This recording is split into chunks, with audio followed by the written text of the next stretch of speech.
13 avril 2010. Soudain, la guerre. Partie 2. Du front? Mais de quel front s'agissait-il? Mon père dit craindre que Marseille ne fût bombardée. Il décida de me confier à ma mère, en dépit de la haine qu'il nourrissait à son encontre. Dans l'autocar qui m'emmenait à Apt, où j'allais vivre désormais, je me convainquais que la guerre avait enfin commencé. Mais pas du tout comme nous l'avions souhaité. Le commandant ne décolérait pas. Les salauds ponctuaient ses journées. Son chien sur les genoux, il les passait à écouter des nouvelles qui étaient de moins en moins nouvelles. Le front, toujours ce mystérieux front, craquait de tous côtés. Nos soldats se battaient avec l'énergie du désespoir. Le haut commandement était au-dessous de tout. Bref, c'était le foutoir. C'était le bordel. Parole que j'entendais depuis plus d'1 an. L'armée avait beau proclamer qu'elle se repliait sur des positions préparées à l'avance. Le commandant n'était pas dupe. Les salauds, répétait-il.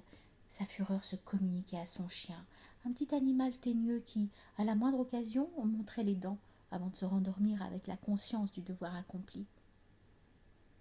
Quel effet produisaient sur lui les salauds bien malins qu'il leur ait dit?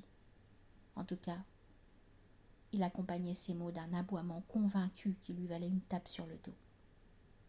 Son maître souhaitait garder pour soi seul le mérite de la protestation patriotique. Tout autre était l'atmosphère chez ma mère. Dès le lendemain de mon arrivée, je fus requis de l'aider à mettre en charpie de vieux draps destinés à devenir des bandages. J'étais très fière. Il me semblait coopérer à l'effort de guerre. Nous enroulions serrés ces bandages et les déposions à la Croix-Rouge. Ma mère se montrait d'autant plus active qu'elle se souvenait de l'afflux de blessés qui encombrait la gare de Narbonne, où elle avait vécu enfant. Si bien que, me transmettant pour l'occasion ses souvenirs, j'avais l'impression de vivre 2 guerres à la fois. Loin de se dédoubler, la réalité du moment prenait de l'épaisseur, de la densité. Sans compter que monsieur, ainsi dénommai-je en mon fort intérieur monsieur Liron, pharmacien de son état et 2e mari de madame ma mère, sans compter que monsieur, dès qu'il revenait en permission, ouvrait un placard qui se trouvait dans la petite salle à manger et sur l'une des portes duquel il avait punaisé une carte de la France. Tout en me montrant où se situait désormais le corps de bataille, il déplaçait de petits drapeaux, ou français ou allemands. Jamais je l'entendis crier les salauds, à l'encontre de nos dirigeants. Simplement, comme il avait fait Verdun, il se bornait à dire « Seul le maréchal peut nous sauver ». Grâce à monsieur, j'ai appris la géographie de mon pays. Le commandant, lui, avait combattu aux colonies. Par lui, j'ai découvert Madagascar, les équipés en Filanzane sur la côte de Majunga, puis le Siam et enfin le Sénégal ou le Maroc. Son appartement de Bois-Luzy était orné de plateaux de cuivre, de meubles à incrustations de bois précieux, de vases d'inspiration chinoise et de nombreuses peaux de bêtes sauvages, alors que l'appartement de monsieur offrait la douce sagesse des armoires et des buffets provençaux à décor de vignes et d'oliviers. 2 habitations, 2 guerres, 2 familles. Voilà à quoi mène un divorce. Je ne m'en plaignais pas, bien au contraire. Grâce à la guerre, j'avais retrouvé ma mère, et j'apprenais 1000 choses passionnantes, et je passais mes journées à fabriquer des bandages. La guerre me paraissait un état intéressant. Je me serais bien gardée d'avouer cette satisfaction, parce que les grandes personnes prenaient tout un air affligé pour en parler. Mais par-delà cette affliction de bonne aloi, je croyais percevoir de la curiosité, de l'intérêt et même un certain bonheur.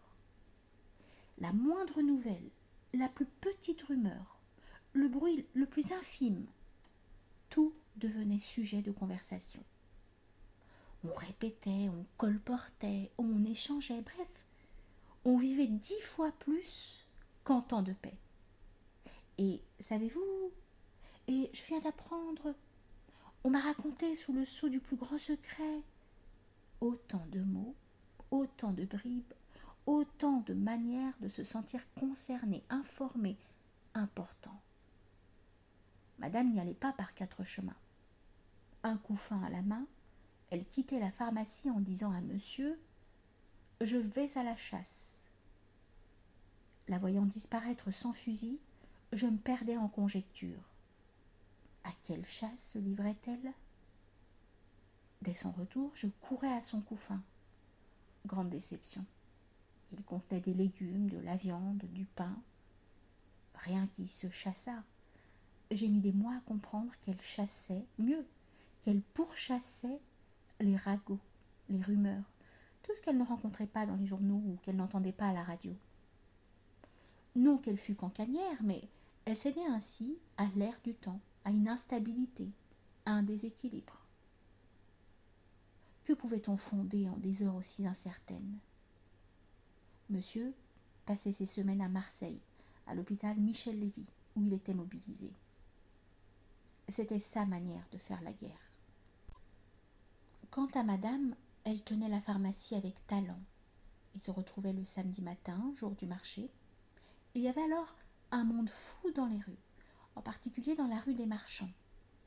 C'est le jour que choisissait madame pour aller à la chasse.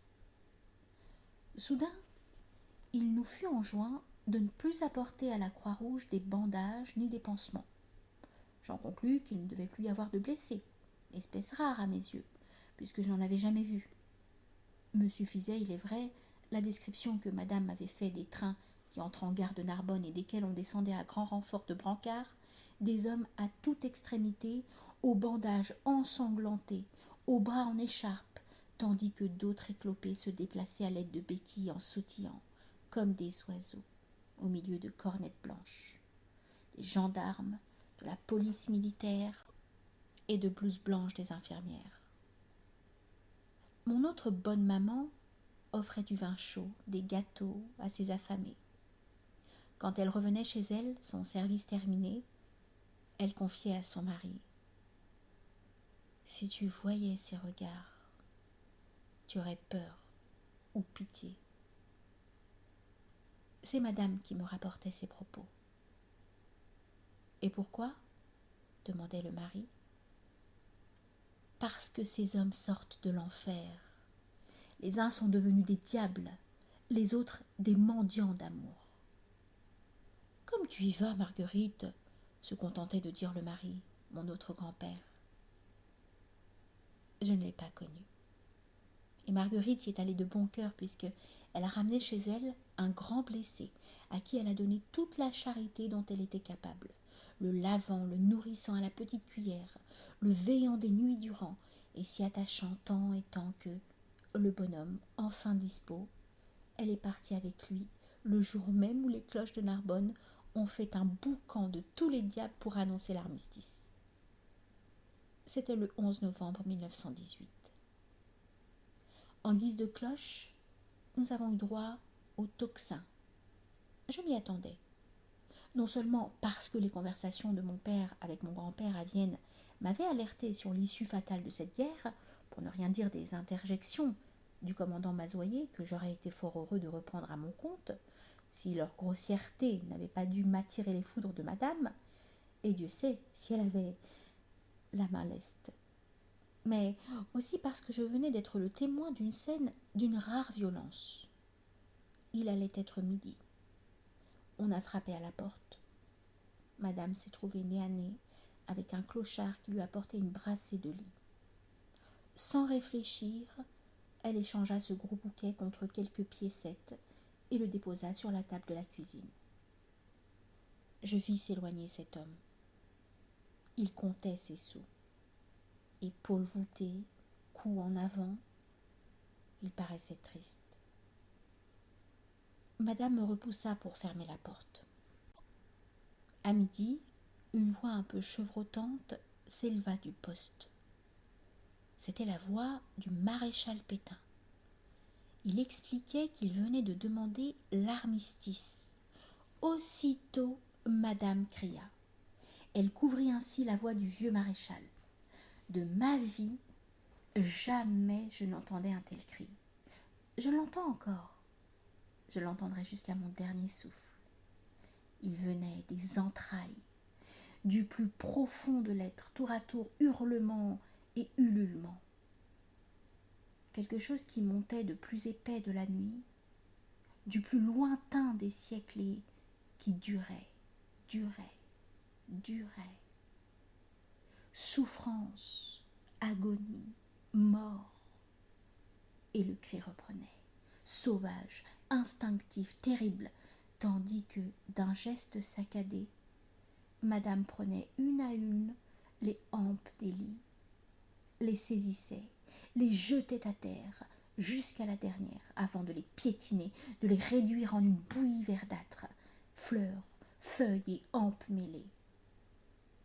Après quoi, enfin calmée, elle ramassa cette bouillie infâme, en disant simplement dans un sanglot « Les lys de France ».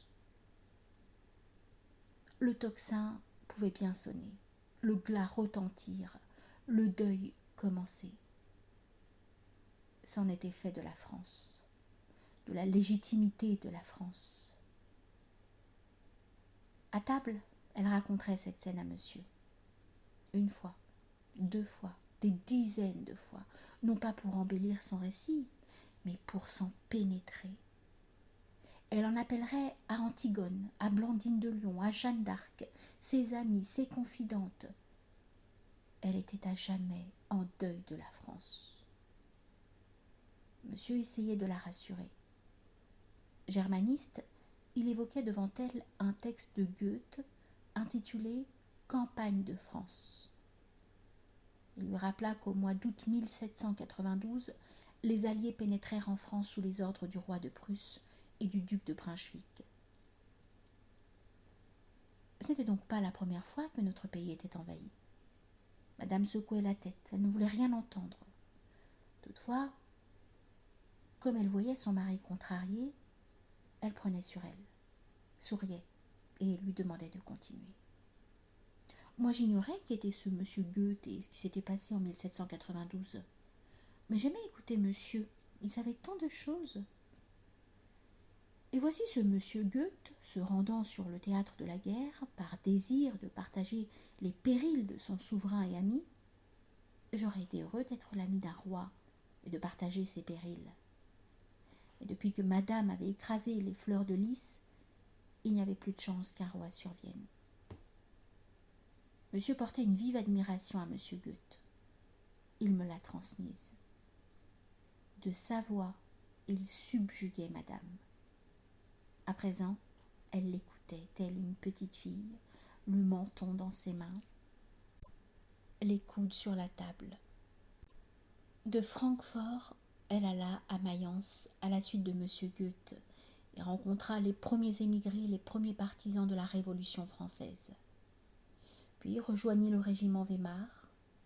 Là, monsieur se ménagea un coup de théâtre. C'était la bataille de Valmy. Le pauvre monsieur Goethe assista à la défaite, suivit pas à pas la retraite et rentra à Weimar. C'en était fait de la campagne de France. Il restait à l'écrire. Madame s'était redressée. Elle reprenait courage. Monsieur savait que ce regain ne durerait pas. C'est ainsi que j'appris, bribe par bribe, ce que contenait le journal où Goethe consigna les événements auxquels il avait assisté pendant cette expédition. Monsieur insistait sur les illusions des émigrés, sur les fanfaronnades des officiers prussiens, avant d'exprimer son admiration envers l'héroïsme du commandant Beaurepaire. Rien n'était donc joué. Par là, monsieur rejoignait dans mon esprit bon papa. L'un et l'autre ne tenaient-ils pas le même discours? Ne parvenaient-ils pas à la même conclusion? Nous connaîtrions une nouvelle bataille de Valmy. L'Allemand rentrerait chez lui. Si nous connaîtrions une nouvelle bataille de Valmy, l'Allemand rentrerait chez lui.